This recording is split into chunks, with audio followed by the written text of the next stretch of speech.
காரைக்குடி அழகப்பா அரசு கலைக்கல்லூரியில் மாதவியின் மாண்பு நவீன நாடகம்.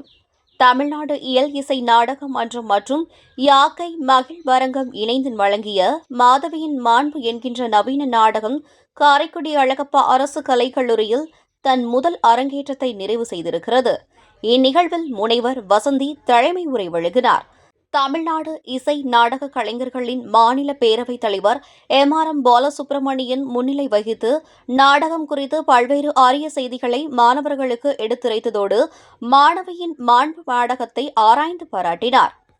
அழகப்பா பல்கலைக்கழக அரங்கம் மற்றும் திரைப்பட படிப்புகள் துறை தலைவர் பேராசிரியர் சுதா வாழ்த்துரை வழங்க, இசை நாடகச் சங்க தலைவர் கவிஞர் காந்தி, முனைவர் மோகன், எழுத்தாளர் கலை மாமணி, காரைக்குடி இசை நாடக நடிகர் ஏ. கண்ணன் ஆகியோர் நாடகத்தை வாழ்த்தி உரையாற்றினர். நிறைவாக காரைக்குடி யாக்கை மகிழ்வரங்கம் இயக்குநர் பாஞ்சாலிராஜன் நிகழ்வில் கலந்து கொண்ட அனைவருக்கும் நன்றி கூறினார்.